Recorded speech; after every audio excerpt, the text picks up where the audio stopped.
अस्सलामुअलैकुम। मैं जी पारस बीबी हाँ ते बीमार पई हाँ, दारू उत्ते बैठी हाँ ते हैं त्राए ते विच दोबारा की हुई ने ना कोई पुछदे ते ना दसदे ना कुछ भी ना कोई खर्चा ना पत्ता। बीमार पई रवां ते पई रहनी हाँ, कोई शायर नहीं देंदे।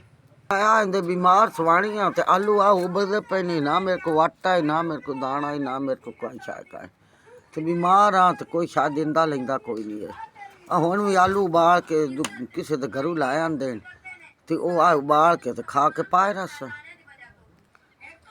रोटी तो भी तंग हाँ, रोटी भी मैनू कोई नहीं देंदे नहीं, दवाई मैं कित्थों लवां। पुत्त त्राए ते काई नहीं शायद देंदे ते ना लेंदे नहीं। आ वेख लो जी कद्दां पईयां होईयां विच दोबारा आपो आ दोबारा गती हुई ने। बीमार पई रहनी ना कोई पानी देंदा ना टुक्कर देंदा ना कोई शायद नहीं देंदी। जो करता आदा पई रहनी ताप ना। दारू तो भी तंग आ, बड़ी तंग आ।